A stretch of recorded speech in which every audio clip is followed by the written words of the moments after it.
always dreamed. Yeah, but then a devastating accident. 4029's AJ McCord is live in the studio now to tell us how his story of how he's beating overwhelming odds is playing out. So, Craig, life can change in an instant. A Bulldog star under Gus Malzahn, Josh joined the Navy after graduating from Arkansas.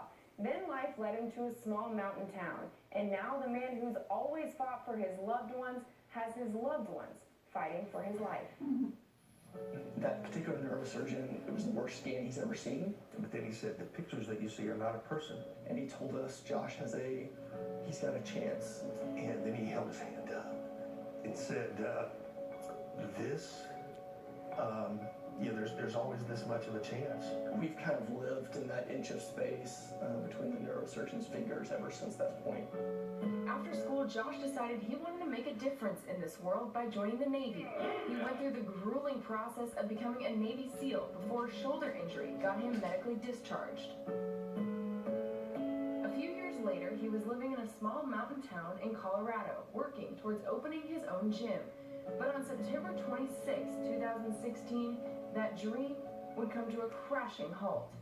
That morning, a wilderness first responder, former Marine, and owner of the local drugstore were going for their normal morning run when they came upon a scene that was anything but normal. To be honest, when I started really looking at Josh to see what was going on, I didn't think he was alive. I realized pretty quick that he had no pulse and no breathing. I started doing rescue breathing on him. Josh had been hit by a car on his way to the gym that morning. The three men kept him alive until Flight for Life could get there.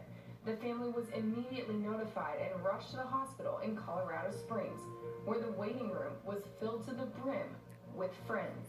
People we didn't even know. I think there was a couple of people that we could put a name to.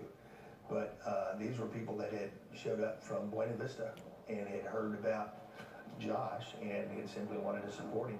A support system they didn't know, but would soon desperately need. I talked with a neurosurgeon there, and he basically told me Josh is not going to be your brother in the same way, at least for a very long period of time. Doctors explained that Josh had suffered a traumatic brain injury, or TBI, and for the most part, the prognosis was not good.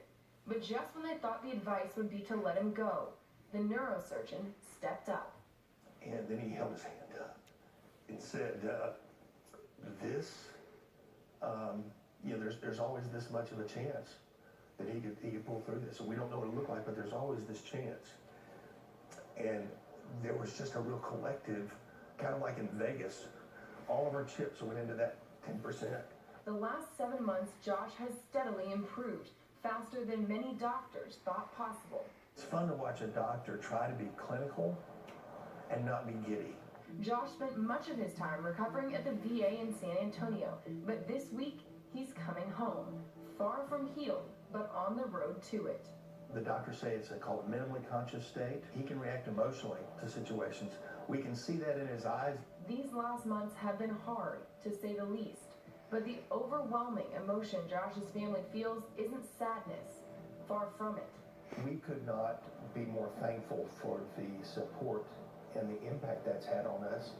There were and have been some very dark times, and we never know when we could get blindsided by an emotion. But the way people have reached out to us has been unbelievable. And pretty unbelievable, too. The family, the story, the amount of friends Josh has been able to make everywhere he's gone from Springdale to the Navy to this little mountain town he'd only been living in a few months. And there were 25 people in his waiting room when his parents got there. They drove almost through the night to get there from here. What was amazing, too, you mentioned in the story how many strangers came in and just offered their support as well. Yeah. Oh, wow. AJ, amazing story there. We're happy that he's headed home now. Yeah. And there are still ways people are helping out. There absolutely are. So there's a couple of benefits coming up that you can do to help Josh. Now that he's home, they're working on renovating their house so it's ready for his wheelchair and to continue his recovery. But we have all those on our website. Yeah, I was just going to say, we have them on 4029tv.com. What a story. Yeah. Good job, AJ. Well, live look here.